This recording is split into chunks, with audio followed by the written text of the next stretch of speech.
You know who made it. Hello again, and welcome to 3reate. I'm your host, Andrew Newman. 3reate features two types of episodes in a single feed, weekly and interviews. Each week, Nathan and I discuss current trends, our projects, and whatever else is on our minds. We'll also bring you fortnightly episodes where I interview folks across art, science, and technology, where we dive into their stories and get to the heart of how creativity drives them.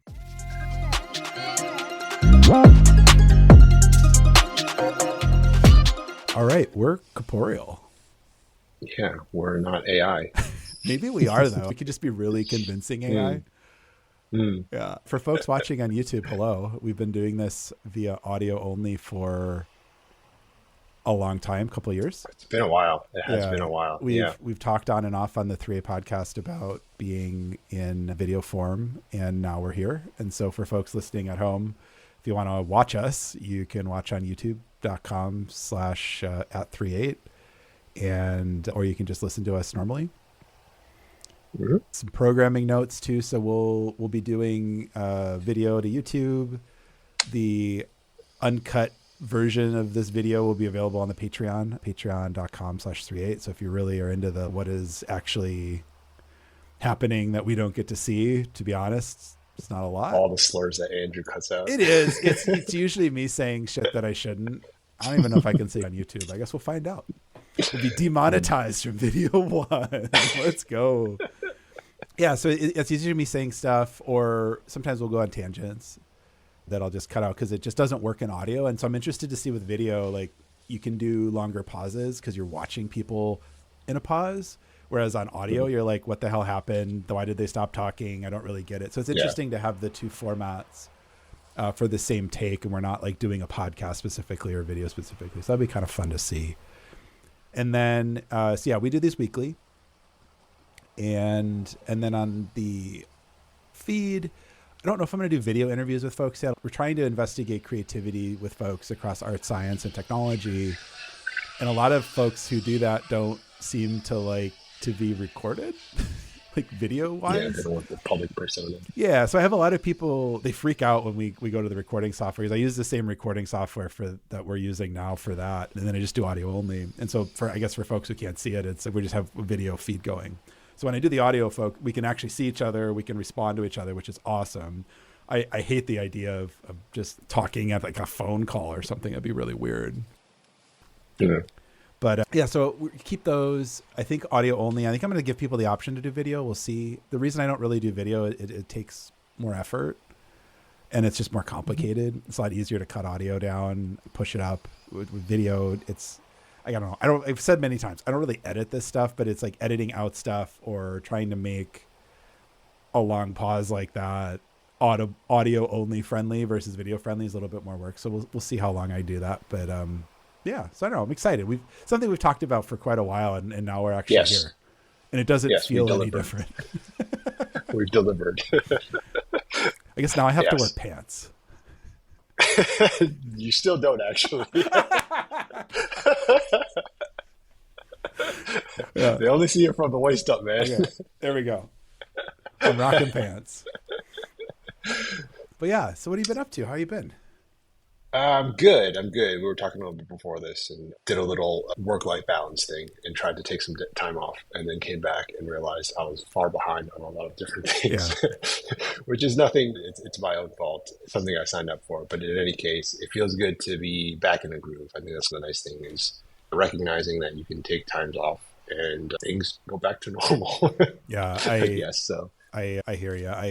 I always try to take time off, and then I start inventing new shit. Yeah. It's about 3 days, maybe 4, is then I'm just kind of like, oh, here's all this other stuff I haven't really thought about for a while. That would be really fun to do. Yeah. It's, especially when you have a lot of backlog of things, and it's like you just randomly think, oh yeah, now that project I can pick back up, or it would be really cool to do something like that. I don't know if we talked about this. I'm a huge fan of the long weekend. Yeah, it's so underrated. Taking like Friday, Saturday, Sunday off, and then either part of Monday or full Monday. And I find that if I'm traveling somewhere, like I can go Thursday night or Thursday afternoon or something, and then I have a full day on Friday, or Friday can sometimes be a travel day. So you beat the rush of people trying to like do whatever it is or go wherever you're going. And then I love Sundays, like for entertainment and stuff in cities. Sundays aren't usually very good, but if you're doing stuff in nature, Sundays, everybody's packing out, getting ready to leave. And you're just like, I'm leaving Monday. Yeah. Get to do all this now that is hard. Yeah. Do you like the 3-day or the long weekend when everyone else has a 5-day week? Yes. Or are you just okay? Yeah. Because there's a lot of research around 4-day weeks and how that's actually really better for the individual. Oh yeah. And productivity. Yeah. No, 100%. And like the real hack for taking time off is to take 3 and 4 day weekends when other people typically are working. Mm-hmm. Yeah. Like Labor Day in the States is always a big one where everybody goes and does a bunch of I love working on Labor Day. I'm curious to know if this holds across different practices. So as an engineer, yes, we love that too, because no one's bothering you. You get full heads down time. Yep. And it's weird because Labor Day is supposed to be the whole like rest thing, but it's, I don't know, when you're startupping or and doing stuff or really creative and have a lot of passions, it's like I like that. And then I find that when I go do stuff that a lot of people would normally do on like a Labor Day, it's all still there and it's all much more accessible. Parking is always easier if you're going to a show or something like that, or hiking. A lot of people don't go on a Tuesday. And not everybody has the ability to do that or take the time like that, but I do. So 100%. I do it and I love it. And I wish we would get to, you kind of insinuating like 4-day work weeks for knowledge work. I think it's insane that people try to work 8 or more hours a day. You're just not productive. I don't care who you are. I don't care what you think. Like your brain, I think has, probably 5 to 7 hours of like really deep focus work in it in a day. And then it's just diminishing returns. And yeah, you can go 15 hours for sure. And you can still get stuff done for sure. But I find that when I try to do that, I think I get a lot done, and then I end up making more mistakes or having to like rework stuff, or I do things in ways where I'm just like, what was I thinking? Why I wasn't, or my brain was tired. And so being able to I try to cut off at 6 or 7 hours. Realistically, it becomes like 7 or 8 hours. And then I just stop, go to the next day, and then I get way more done than I ever would have gotten done trying to push through the grind. And sometimes there's a deadline, or if something's like engineering worldwide, something's broken, you sometimes just have to figure it out and fix it. And it's just like the 3reate website was down. Yes, I remember this. Had to figure that. Yeah. So we didn't really talk about that last time. And then we took a hiatus. So we had a 2-parter. Yeah. The domain registration for some reason lapsed. I don't know why. And so for folks who don't know, when you go to www.3reate.com, that's a domain. You have to register that with a domain registrar. You then point that at a DNS server, which will resolve that name and bring it to an IP address, which is a unique number, which is how you get to the web server that hosts 3reate. When they expire, all of that breaks. Never had that happen before. Pull your page out of the book and just toss it. Yeah, it's on automatic renewal.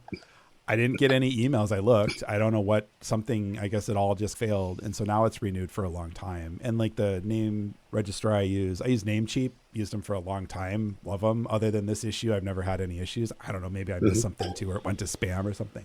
They put it in a grace period. So I just pay them, and then I have to go refix everything, but like pretty minor inconvenience.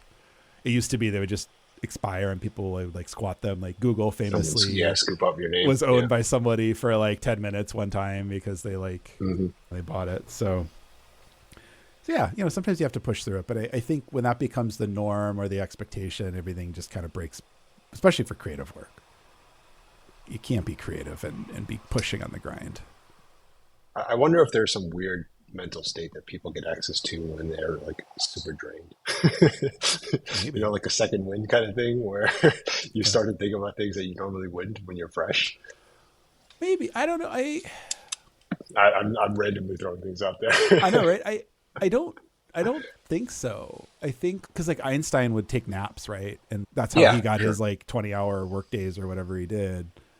And I think a lot of people who think they work a lot, like all the studies are pretty conclusive in that you don't, or your idea of work is like walking in the park with a coworker and you're not really talking about work and you're actually taking a break and you're letting your brain rest. And so you can debate, I guess, if that's work or not, but it's like, you're not time on tasking. and I don't really count that as work. Like for me, work is like time on task, and I'm like 4 to 6 hours, depending on what I'm doing in a given day, of productivity. And then I just stop because I don't. And that doesn't mean I just don't work. Like there's all sorts of other stuff, like the podcast. I don't really consider this work, so I'll do this for a couple I think hours. that's also something to distinguish. I think there are some people that can bounce between different projects, and depending on which one is the most draining, you may just hop to another thing and then feel revitalized because it's something different, and you go back. Yeah. We were talking a little bit before, but I went for a big hike today. Speaking of doing things off time, so it's Friday. We typically record on Fridays. I don't usually go on 3 hour long. I don't know how many miles it was. I think it was like 6-7 miles, and we did like 1,600 feet elevation in the mornings. But we have kind of weird weather in the Pacific Northwest right now, where it's like kind of warm again. It's like not quite summery, but it's like it was gorgeous. And it's supposed to be hot, I think, this weekend, and then next week it goes back to kind of fall and then more rain. So it was like Friday, some folks off, like let's just go and do it. And I have the ability to do that. It was great. Got back, was really hungry, didn't really eat, took a shower quick, and now we're here. So I'm really motivated to. It's like the absolute worst planning for like the first video episode. You made the best decision to make it the first episode. But at the same time, it's like this. I don't know. This is how it always is, right? I mean, not always. I don't always go for a long hike and not have the planning. But it's like the whole point of this, like our like weekly thing is like we just touch base, kind of hold each other accountable, talk about what we think is interesting. We've hit record, and other people find it interesting. Yeah. And that's awesome. I think I was going to make a comment. Yeah. That's really cool, right? That the whole point of 3reate is to inspire people. And so, like, I guess logistically, I don't have a full-time staff. So it's like really hard to do interviews because I have to like communicate with people and coordinate. We got to coordinate times and schedules, and then stuff happens and then I have to, a lot of the people, you have to kind of find guests, like their services. And I by design am operating like outside of the norms on this stuff. I've said many times, like, I don't want to be a podcast where it's just like the book syndicate group of people who are on all the podcasts. I don't care about that. I don't want that. I don't think that's creative. I think it's borderline scripted. If you're into that, that's cool. That's not what this is. I don't ever want that to be this way. And so it's really hard to find guests who are interested in more of a narrative discussion, because a lot of people, especially in science, I just had James on talking about gene circuits and plants for space. Yeah, space plants. Yeah, space plants. Yeah, and he was really great. It was a great guest. Like we had a really good conversation, but a lot of sciencey people are really good at lecturing. And that sucks for like a podcast. And like some people are into that. Most people are not interested in being lectured, especially when they don't maybe know about the topic or they might be interested, but they don't have a deep understanding or enough information. And so in these conversations, I'm learning stuff usually. And that's one of the reasons I love doing it, because I always learn something from folks. But two, I get to kind of play the participation of the audience and like ask those questions where if it was like a lecture that, you're watching, like, hey, wait a minute, what did you say? Like, what do you mean by that? Or like, what about this crazy thing Andrew's thinking about? And then maybe it's a tangent, maybe it's not. And it's a lot more, I think, enjoyable to listen to. And a lot of the podcasts I listen to tend to be the more of this style where it's unscripted or much less formal. And then I find like I learn more because I feel like I'm just kind of like a part of the conversation. Like obviously I can't talk, the podcast is going, or like they're not going to answer at least.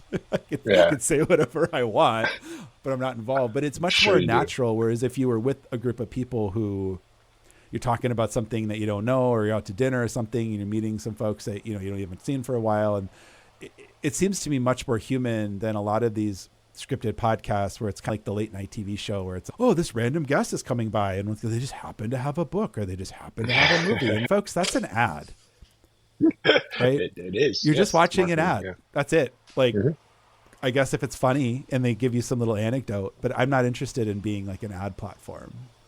So it's been really interesting to try to PR that too. But yeah, that is one of the things that with some more of the popular podcasts, it feels scripted. I don't know that they are, but there's certainly a narrative that is told throughout the podcast. And the questions that the presenter asks are usually guiding them towards that narrative or to kind of fit into the narrative. And it's an interview. Whereas I think, right? And it's that's okay. Again, like if you were into that, great. I don't want to do that. I think the value of longer form audio or media is the ability to do that. I put chapters in the episodes for this reason too, because like I don't expect everyone to sit there and listen from start to end. I'd love that, but I get it. People have tight time. And so I try to give a very good description of what the episode in general is about, and then the ability to skip around for the different topics. If you don't want to listen to 10 minutes of it, cool. The whole point is just try to get people exposed to stuff that they wouldn't either seed ideas. Yeah, normally get exposed to, or frankly, it's just I think is interesting. that's the secret sauce. I'm like, you do what? That encompasses a lot of different things, man. You genetically engineer. I don't know if that's the right term, but you like genetically engineer plants for space. What the fuck? Why would you do that? Yeah. That's weird. Yeah. Tell me more. And then I'm like, oh my God, this is awesome. And I think that podcast, that one specifically, I think was like 2 or 3 years in the making. Wow. Because when I first heard about this, I think it's probably 3 years ago. I didn't even have a podcast. I'm like, oh my God, I want to record this conversation. 3reate backstory. Because you create a podcast just to talk about space planes. Basically, we talked about it. It's a little bit of a hype thing. It's a little bit of a marketing thing. But the reality is the space plant stuff is so cool because if we're ever going to get off the planet, we need to figure this out anyway. And people are like, well, that's dumb or whatever. Okay, fine. But like the reality is a lot of people think we need to do that, or if we're ever going to explore the galaxy, we need to figure this stuff out. However, as we talked about in the episode too, there's immediate 2-day things that we can apply as we learn. And that's the cool part about science.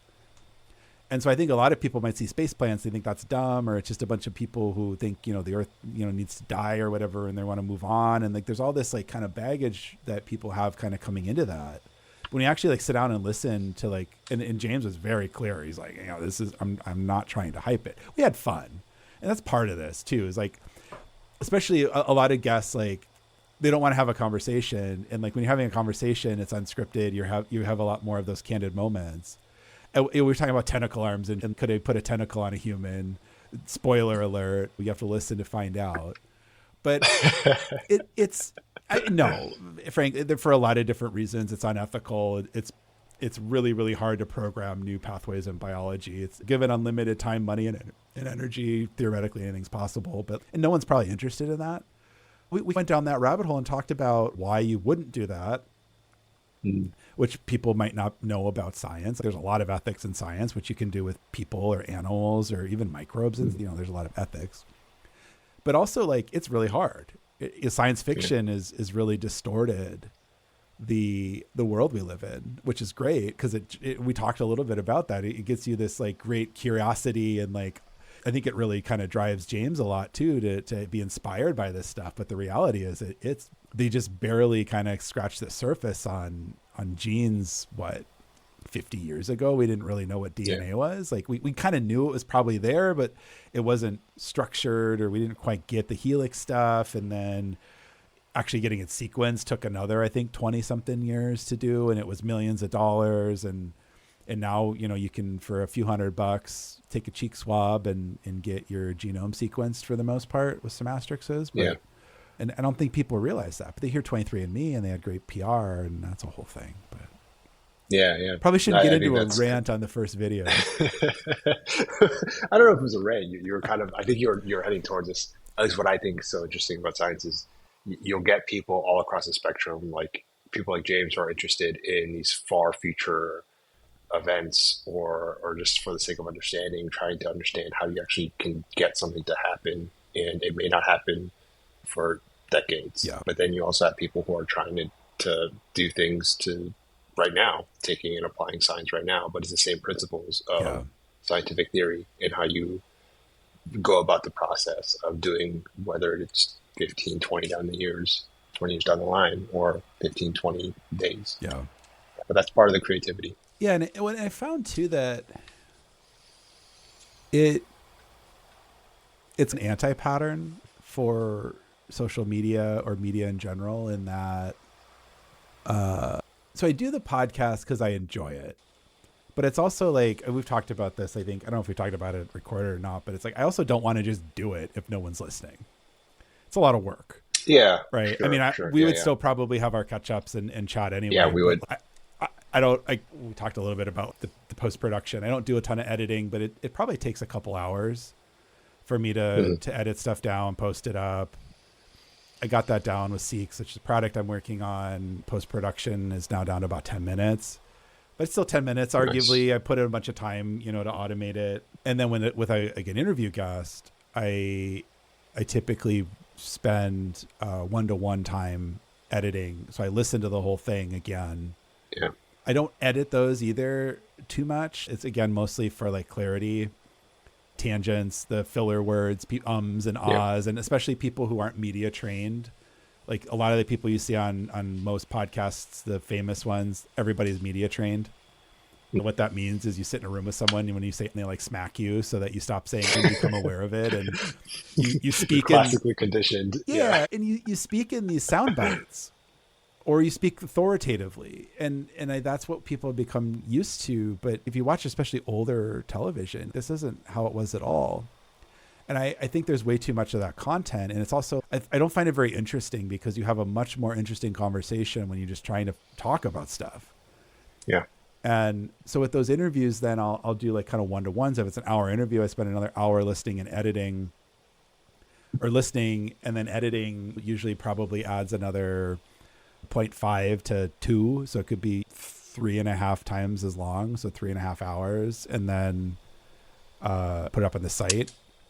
Lately we've been slowly growing in listenership on the weeklies that we're doing, and then the interviews, and like I never really track this stuff. I'm really big into not tracking people and making them the product, but I did enough to know, is it basically people or bots? And it's people, and started digging in a little bit more and doing more like episodic tracking to try to understand what's going and what's not. And we've been slowly going up in time with listenership, and that's great. I think that's awesome. So I've been doing that. And so I started to start experimenting on different content channels. There's TikTok and YouTube and Apple Podcasts and Spotify. There's all these platforms that people consume media or whatever. And so I put out some Instagram reels. I'm not an Instagram person. I think that's right. I think that's right. Not either, but I think it is Instagram reels. You too can be a podcaster. Yeah, I did some Instagram reels and YouTube shorts, and the first ones I did were just kind of clips of something we were talking about. They're out there if you want to look at them. I didn't think they were particularly very good. I'm not a studied short user. I'm not a studied Instagram user. I kind of looked at some stuff. I have a history of video production and documentary and stuff. So I do know what I'm doing. I know how to tell a story visually. I know the basics of this kind of stuff at least. And then adapting it to like the content. What was really interesting is I put the same clip on both platforms, on YouTube and Instagram. And they both got roughly the same amount of views and then died. I don't remember what the numbers were. I should have probably pulled it, but it was like 100 and some change views over like the first, I think it was a couple hours, and then not one person looked at it ever again. Yeah. And the fact that it happened on both platforms, I did it at different times too. So the only thing that was the same across the two things was that the short form video was, I don't know, 20 seconds or 15 seconds, whatever it was. So you could probably say, yeah, that's a bad video, Andrew. Yeah, I don't disagree, but it was just an experiment. And this is part of what we talk about on the podcast. I could have spent hours and hours and hours and days and days and days, put out maybe something better. Maybe it would do better. Maybe it wouldn't. I don't know. So I put something out, and I didn't think it was necessarily bad. I was just like, this is definitely not the best short or Instagram, whatever, that I've ever seen. But it's something. You got to start somewhere. So I started. Yeah, I was going to say, it's one of the things that we talk about all the time is you got to get out there first. Exactly. Collect the data and then make the next decision. No, exactly. So I did that. But what the only conclusion I can come up with that is the platforms killed it. Yeah. So yeah, we talked about this in like text or something. Like we were thinking maybe there's like an algorithm where the novelty, because it's so new, once you push it out there, that whatever platform is on gets pushed to everybody. And then after a certain time, if it's not getting enough traction, they pull it. And then you never see it unless you specifically hit the demographic for that, Yep. that advertising, right? 100%. But the interesting thing is that because it's done on both platforms, like YouTube Shorts or YouTube and Instagram, kind of makes you think of what is this? Is a convergent evolution where it's like you have two paths of things that evolve. Yeah. So I don't know if Instagram and YouTube use the same algorithms or if they both developed algorithms that just happen to do the same kind of thing, or just realizes that you're not getting traction and just pull it. Yeah, I think probably both. I don't think they use the same algorithms, but I think like video content and like keeping engagement is like probably the key. And so for folks who don't know what that means, it's like the keeping people in Instagram looking at stuff is what Instagram is interested in, because then they can sell you ads and you're more likely to buy. And YouTube and all the social media platforms. So in that regard, you're only going to show people things that other people like or that resonate. And sure, everyone's, duh. Congratulations, Andrew. You discovered something remarkable. But I've said this many times too. I'm much more interested in things that are not necessarily neatly fitting into the algorithm or necessarily popular. Like, I don't think space plants are super popular. Maybe they are. I don't know. I don't think so. If I polled the world, maybe people have heard bits and pieces because there's been other media coverage, but I don't think anyone knows any details about it. Why is that? Is that just because it's not popular? Is that because the people who are doing the work don't talk about it? I know that's false. It's just the algorithm, for whatever reason, has decided that's not popular, but that doesn't mean it can't become popular. And so like we had a cast a little bit a few weeks ago about how to get discovered. We talked a little bit about this. I'm very convinced now that the algorithms are like not helping you at all. And it's the startup challenge in a way too. It's like, how do you get your first customer? We got to get someone to buy it and resonate with it. How do you get your first viewers? I think you either buy them or you beg all of your friends to like go and look at stuff or subscribe or whatever, and then you might get a little bit of organic traction. I haven't done that yet, really. I've sent some stuff to people and been like, hey, check this out. But like, I haven't really, but the next short I might actually do kind of like a friends and family, like in software, you would do a friends and family release where people close to the team would start using it first. Filter. Yeah. So filter. I think I'm going to try that and see if it has any measurable impact in the longevity of this stuff. I really don't care, but I did a couple other shorts on YouTube and they did pretty well. Like, I mean, for me, right. I don't think I had like 1 or 2 followers on YouTube. So I guess quick aside, we've been doing the podcast audio. I publish that to YouTube and everywhere in the world I can push it. I push it because that's just part of podcasting.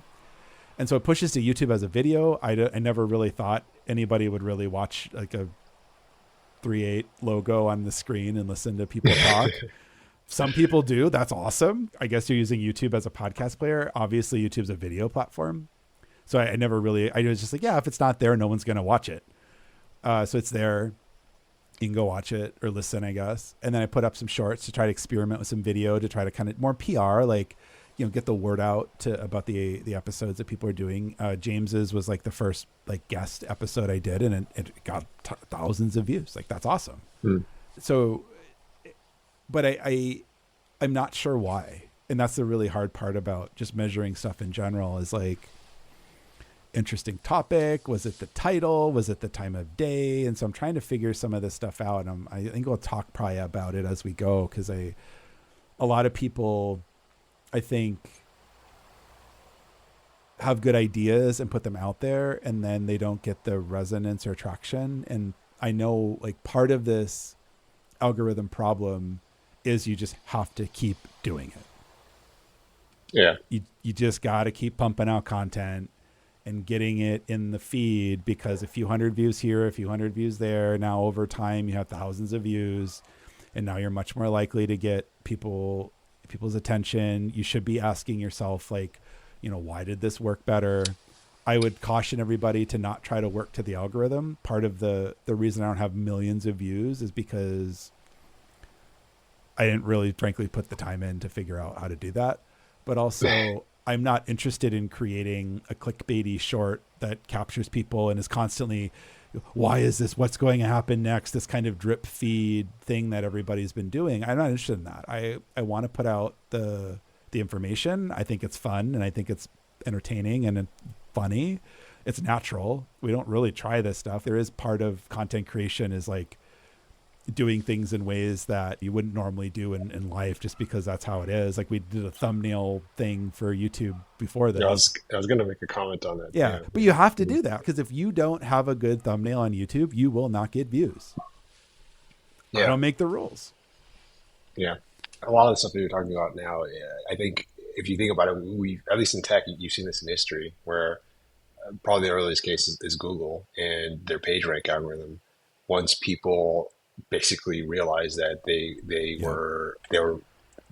had to succumb to the algorithm, people tried to game it, and then that made bad results, and then Google is kind of changing the algorithm, and then people would try to game that.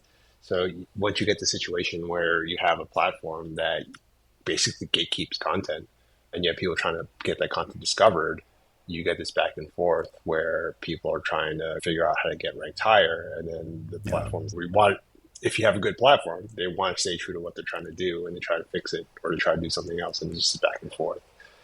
Social media platforms are pretty much Ponzi schemes. It's the first people in. Interesting. Elaborate. Yeah. Elaborate. So it's the first. So the first people. I don't disagree, but elaborate. The first people in the platform are there organically. People are figuring stuff out. So you get followers, you whatever your metric is to bring people together in a social graph is really what it is. But anyway. Yeah. And then as more people come on, there's nothing there. So the people who have done the work to get the content out there or whatever are going to be, it's going to be much more frequent. And so you have a first mover advantage effectively. Now you have hundreds of thousands of people on the platform with hundreds of thousands of people making stuff. New people coming in are going to already be put into those graphs or those niches of information, and you're much less likely to have a bunch of people follow you. And conversely, as a creator, or I guess that's what it is. The words, whatever. As a creator, you are now not exposing your content to these people because the algorithms have decided that this is your niche. Exactly. These people are interested in, and so you end up getting a lot of like meets like, and a lot of people will probably say, well, yeah, I only want to see things I like. Cool. Go for it. I want to see things that I'm not familiar with. I want to learn about stuff that I don't already know about. The way the algorithm often works with this then is they'll rage bait you. So if you're a conservative, they'll show you some content of some liberal cause that you're not maybe into or don't like. And then, you might share it with your friends. They want that, right? Same for the other side. If you're a liberal, they'll show you some conservative content and they call it rage baiting. And it's not necessarily to make you mad, but it might be content that you disagree with or you're not really into, but it's known that you will then engage with it and watch it and talk about it or make a comment. You're completely wrong. Why did you? And if you're really into cats, they might send you a dog video and be like, I don't like dog videos. I don't. This is basically this is how all of this stuff works. All the platforms. This is how it works. Yeah. And so I'm not interested in that. Blue Sky is doing some really interesting stuff where you can pick your own algorithm or bring your own algorithm. So Blue Sky is I guess I'll call it a Twitter clone, now X. Twitter alternative. Yeah. It's same kind of idea. You message people and you follow people that you're interested in and you'll see the feed. But instead of building the algorithm for you or one single algorithm, you can pick your own algorithm effectively. It's a little bit more complicated than that, but you can effectively pick how you want to interact with stuff, which is awesome. And I think we need more of that. Most people probably happy with the default. Okay, fine. But for the people who aren't, how do you get exposed to new things? How do you find new stuff? Like we've talked about this a little bit. Like I have a really hard time finding new stuff now. And I don't think I've changed. I think the way that the internet works has changed. You used to be able to Google and you'd get some random stuff sometimes. Now it's like the vetted sources of information is what you get. And like, that's maybe not bad. There's also a lot more people using the internet now who don't have the knowledge to vet stuff that's random or they're interested in finding the thing from the vetted source or the most common thing, and not the less common or something that might be tangibly related. It's also much harder to do that in technology world, to find things that are distantly associated in ways that keep people going. So anyway, so that's the whole point of this. So trying to do algorithmic stuff with 3reate has been very challenging and fascinating to me, because I'm not trying to be like every other podcast. And I like, one of the clips I used was like 20 seconds. A couple friends, they're like, that's way too long. I was like, the average human attention span is like 3. I don't give a shit. I don't give a shit if it's too long. Yeah. If you can't listen to a 20-second clip about content on the podcast, you're not going to podcast probably. I'm hoping over time people will be like, oh, that was interesting. I'm interested and curious. That's the idea, right? Right. Yeah, that's the idea of the short. Yeah, so we'll see. But yeah, the average retention on the shorts, I think, is like 12 seconds. Okay. I didn't know you got that metric. You get to see when people, or how long people have watched a short for? Allegedly. I don't believe any of it. And we've talked about this before, too. I don't believe any of it. Yeah, you talked about it. Yeah, we have talked about this, where someone can just leave a YouTube video on and do something else, and it counts as a full video view. And I don't even know if I'm supposed to talk about metrics. I don't give a shit. I really don't. I think it's cooked. But anyway, I want to get the word out too. And people will be like, yeah, but YouTube's providing you a service. Bullshit. I'm providing YouTube a service. I'm giving them stuff that they show other people so they can sell ads. Yeah, I don't like that. And that's why, 3reate.com has all the content. I host my own. But unfortunately, in the world that we live in 2025 in North America, you got to like play a little, you got to play the game. There's the saying, you got to do a little bit of this stuff. So I'm trying to be true to the brand and be intentional about how I'm doing it so that it does match the ethos of the podcast. But it's very difficult to try to do that and also be successful. Like, I could pump out shorts all the time and get like 10 views. Okay, fine. Maybe that's good. I don't know. I don't think though, like, widespread appeal is ever going to happen, but 10 views a short isn't worth my time to do it, especially when you talk about conversions. If 10 people watch the short and are like, great, I watched the short, that's not valuable to me. I want more people subscribing so that I can get some feedback from folks too. Email us. podcast@3reate.com if you have stuff you want to talk about, if you have people that I should talk to, you have topics you want to hear from us. It's also we've talked a lot about this too. It's asynchronous. It's really hard to get people to participate. Spoiler alert, we could do a live stream on YouTube. I think we talked about that's something we've talked about in the past. I was going to throw back to it. Like, we delivered on the video one day, right? Right. Long ago we talked about doing a Q&A kind of thing. Yeah, and I would love to have a chat going with people and get, maybe we just live stream these sessions and then we cut them down to a podcast or something. That's something we could totally do. If you want to see that, I guess leave a comment or podcast@3reate.com. I get a bunch of bullshit email there, so don't take it personally if I or someone does not respond to you, but or if you get a canned response from an AI bot. No, I haven't done that yet. I won't. I don't think I'll do that, but I get a lot of bullshit on that email from all sorts of stuff, but yeah. Such is the internet. No segue for this, but we were talking a little bit before we started recording, and you had brought up the loneliness stuff. That might be a really great way to end.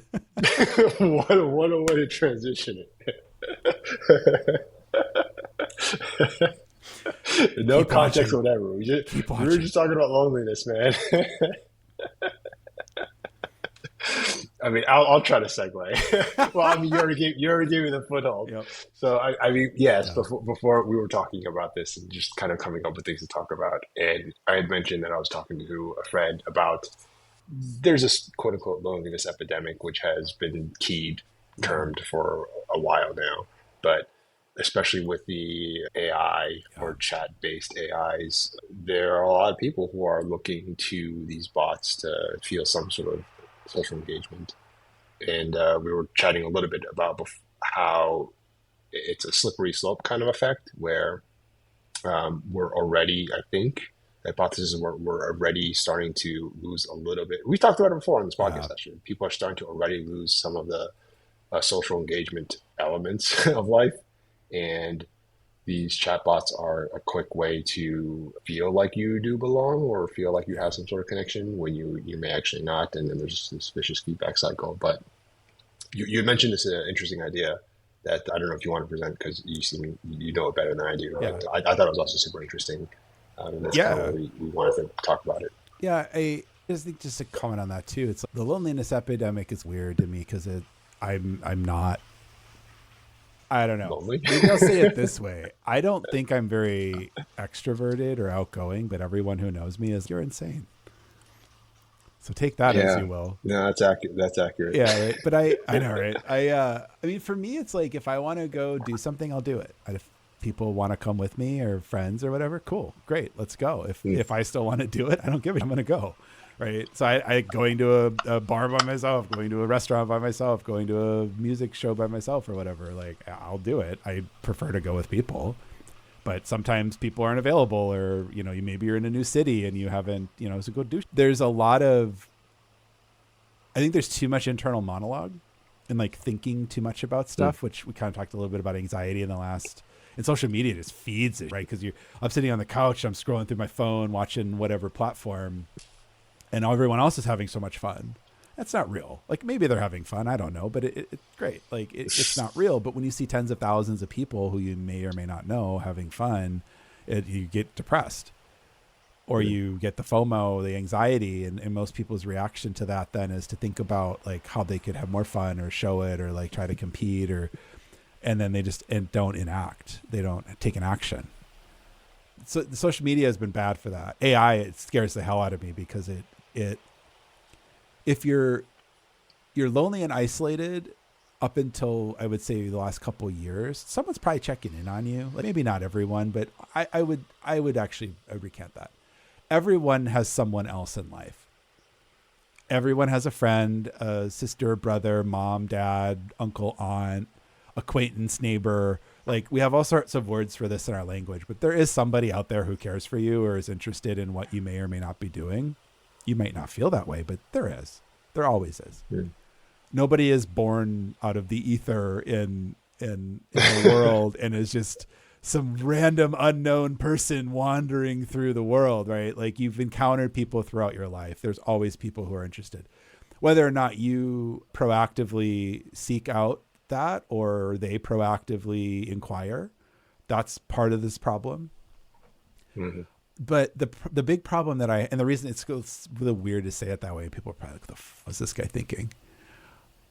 The difference though with the AI stuff and the chat stuff is that any human would be like, hey, Nathan, I haven't seen you for a while. What's up?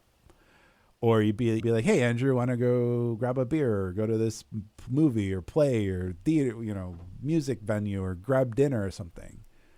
The AI in a lot of these companies, as we talked about social media, a lot of these companies have designed it to keep you in the program because the more you use it, the more money they make. And so they've designed these things to inflate your ego, cater to your whim. They're not going to push back on you if you're like, I don't feel like doing anything. Oh yeah, take a day off. You do you. Bullshit. If my friend was like, I don't feel like doing anything, I'd be like, that's cool. And I call him again or text him again. And a couple of days later, I don't feel like doing anything. I'd be like, what's going on? Like you either don't like me anymore, which fine, then just say it.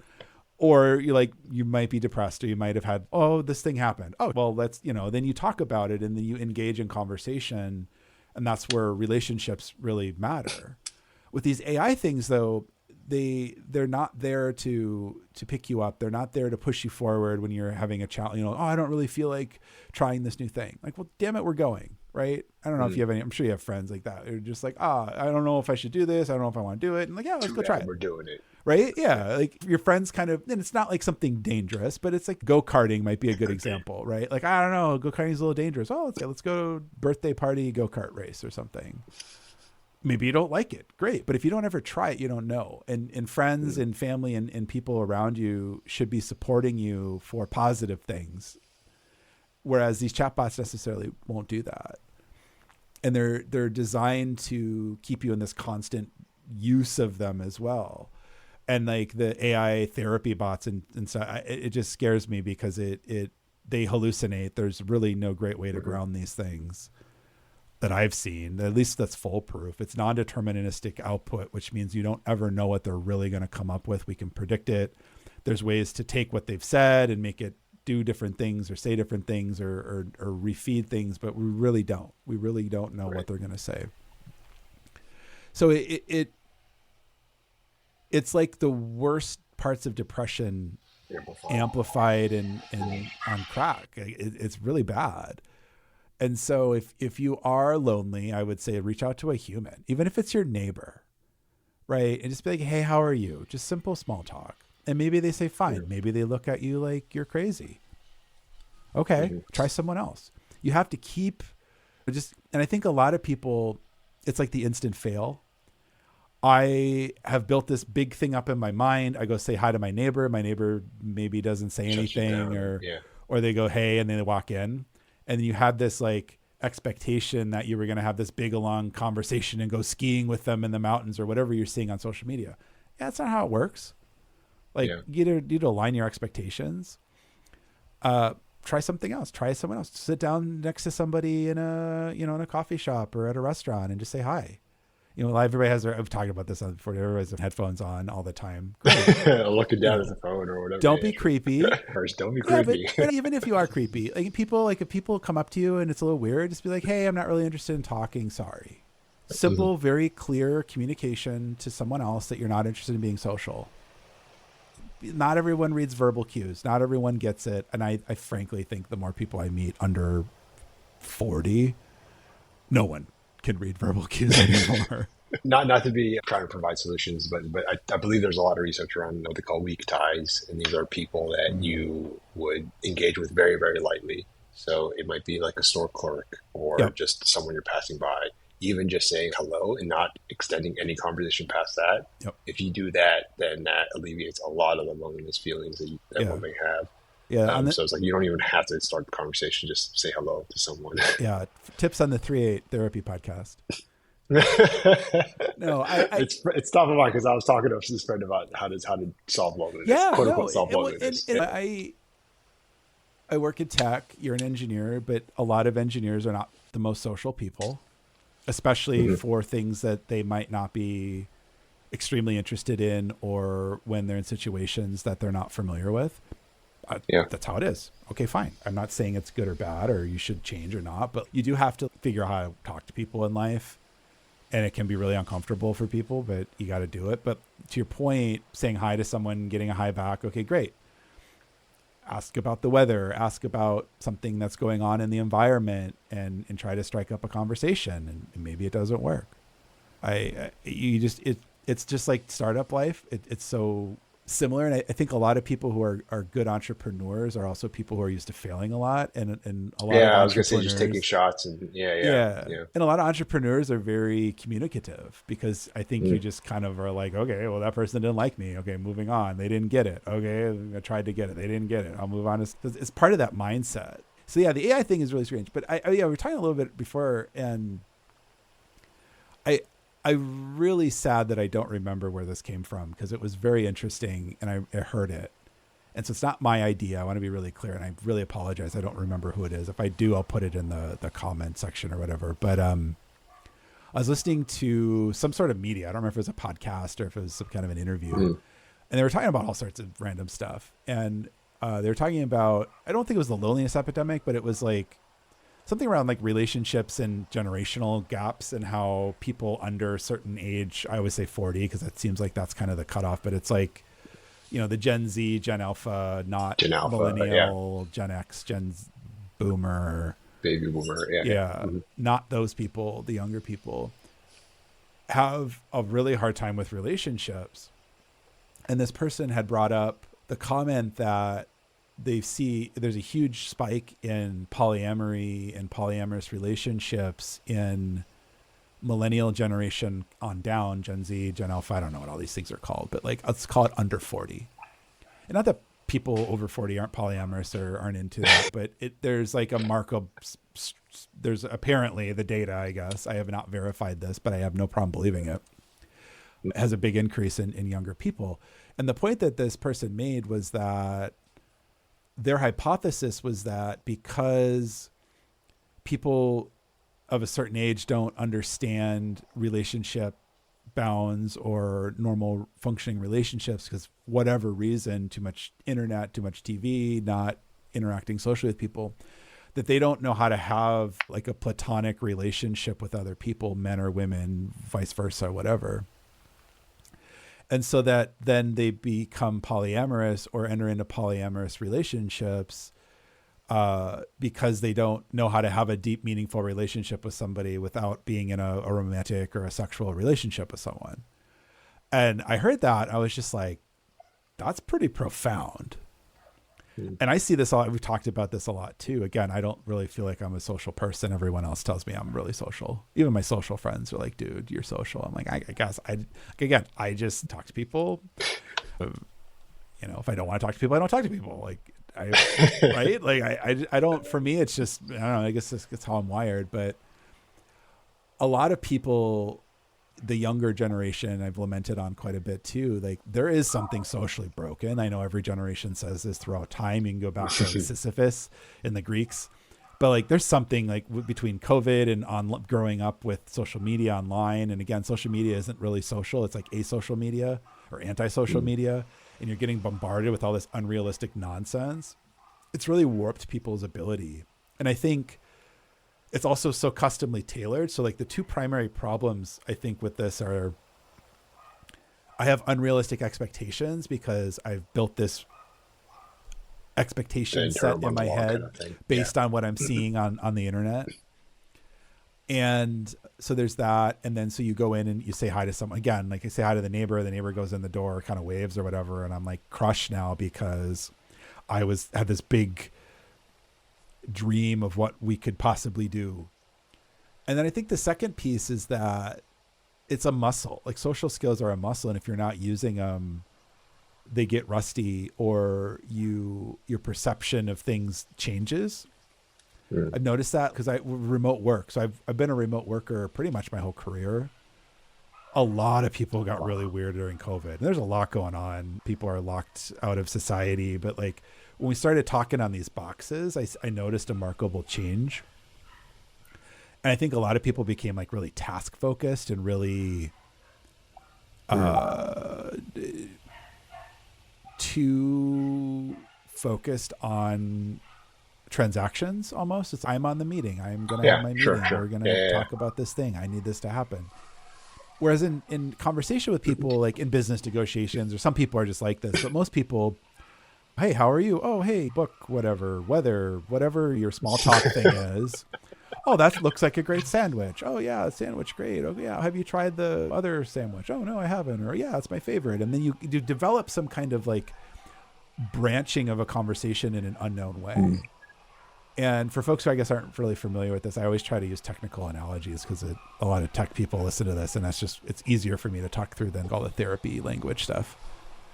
But you have an unknown and develop, and that's again the ethos of the podcast is we don't script these things. Like we were talking a little bit before I hit record. I don't know what to do. I'm like, we've been doing this for 2 years. Like I got to hit record and we're going to talk about it, and it'll work or it won't.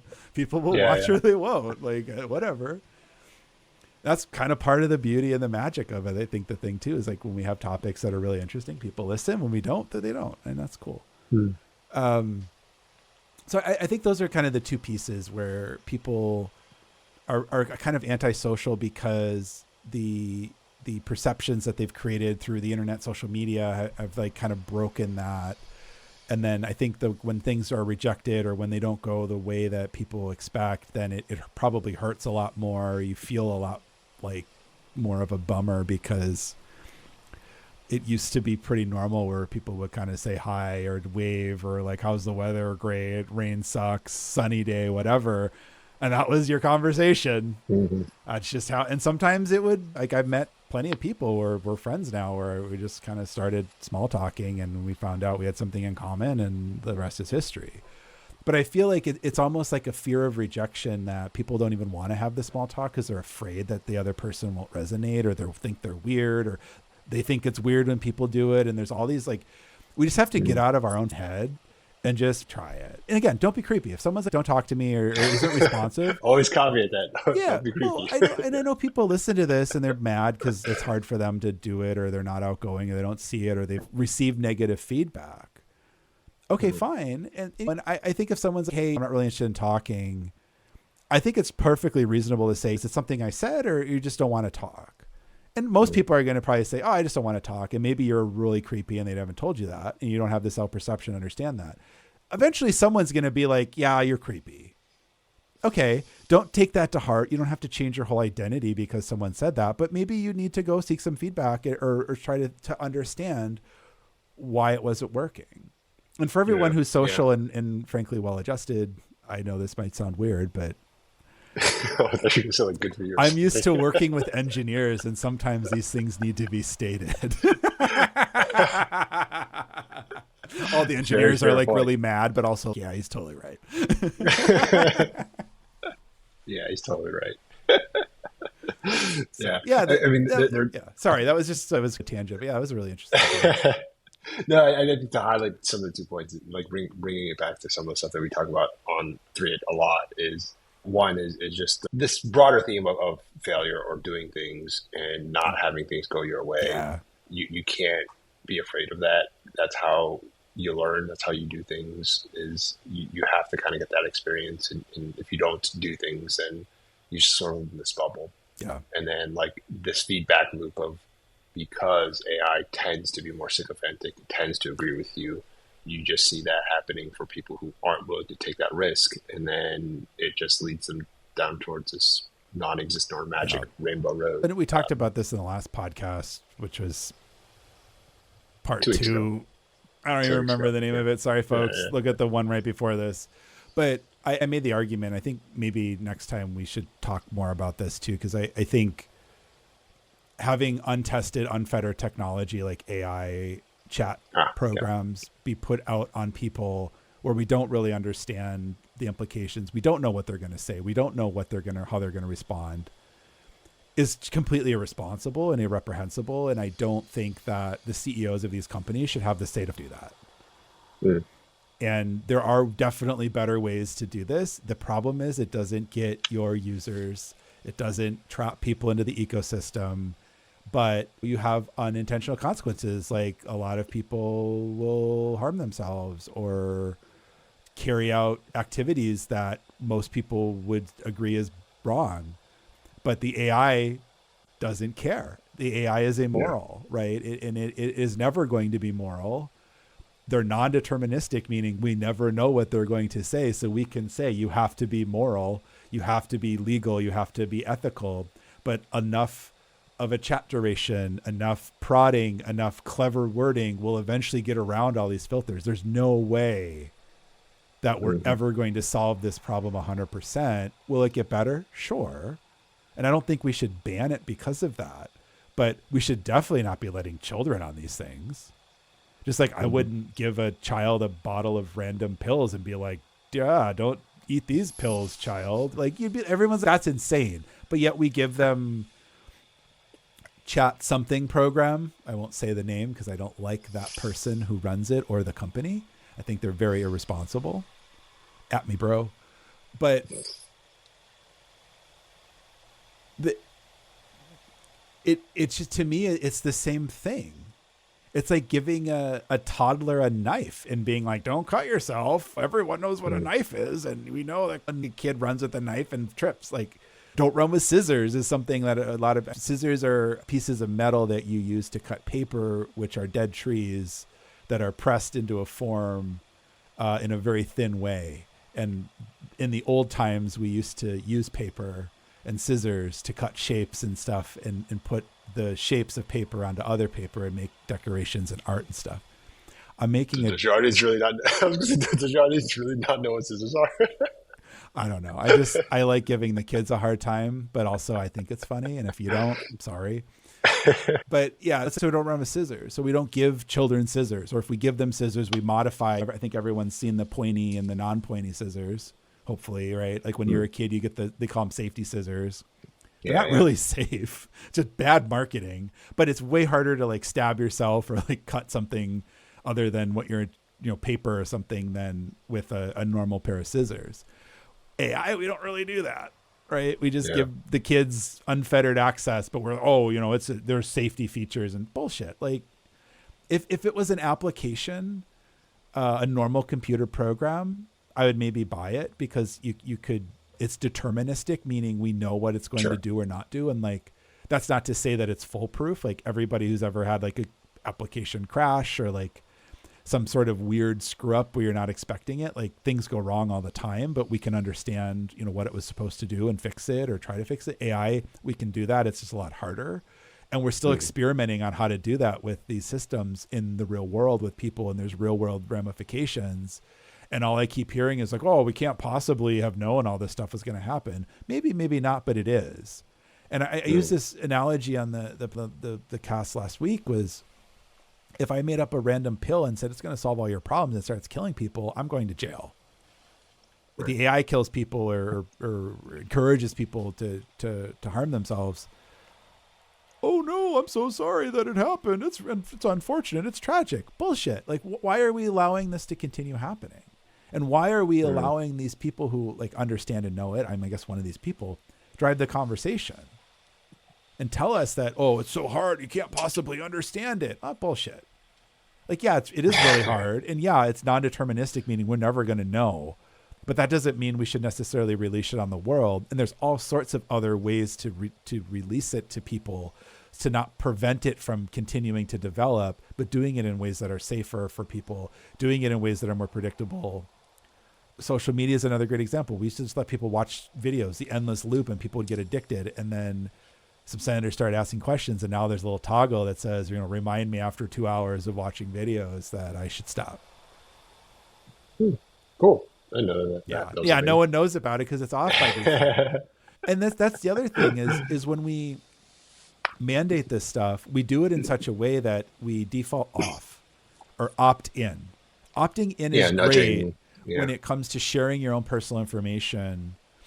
But when it comes to quote unquote safety features or features that limit the addictiveness of the software, we're opt in.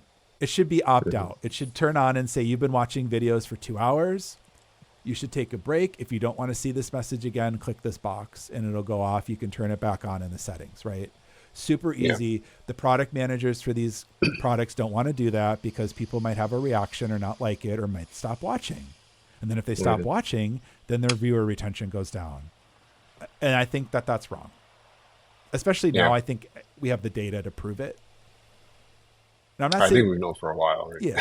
And I'm not saying we have to make stuff so hard and complicated and arduous that you can't get in it. But like the GDPR stuff's a nightmare. But there's ways that we can do this. And I don't hear the conversations happening. We've talked about this enough. And I keep trying to bring it. So I'm going to be bringing that up for a while until I start seeing it change, hopefully. Put the reminder up every 3 episodes. I don't think I need a reminder. I just rant. Yeah. I think as someone in technology and as a self-proclaimed technologist, trying to steelman the case of bringing new technology, I think the unique thing about AI is that there actually is a lot of utility. And I think you and I both agree that there is a lot of utility. 100%. So Tons it's like of when utility. when you have a technology that has the potential to do good stuff, you can't always prevent the bad stuff from happening. Yep. It's still a tool. So to the example you gave, you give someone a knife, they can use it to cut vegetables to make dinner, or they can use it to stab someone. You can't really control that as a knife manufacturer. But you can put a ton of warnings on the knife. And the warnings that they don't read. But yeah, no, it's definitely a topic that I believe a lot of people will be talking or should be talking about, but we'll be talking about quite a bit. It's a common theme. Yeah, 100%. And I love that analogy. And I guess maybe we can close with a friend of mine got a new clothes dryer for drying clothes. Yeah. Yeah. That's not the controversial part, Nathan. I think I know what that is. Yeah. And so they got a new clothes dryer, and one of the warnings on the instruction booklet you get with the clothes dryer was, do not dry your pet. So don't do that, please. The fact that that was so specific had all sorts of questions going off in my mind of what the conversations were like in corporate land to be like, it has to say pet. Yeah. Legal is very insistent that it says pet. So can I try a random animal? I don't know. And I don't want to live in that world where we have to have every possible noun conjugated verb system because we're so litigious and dense that it's, you shouldn't dry a living thing in a dryer. You shouldn't put a dead organic thing in the dryer. Vegetables included. Someone did. That's why it's there, folks. Don't dry your vegetables, folks. Don't dry your vegetables. See you next time. Bye. You can find us at 3reate.com. It's like the word create, but with a 3 instead of the C. As always, we encourage you to listen, watch, do. We'll see you next time. You can support this podcast at patreon.com/3reate or at ko-fi.com/3reate. Thanks for listening.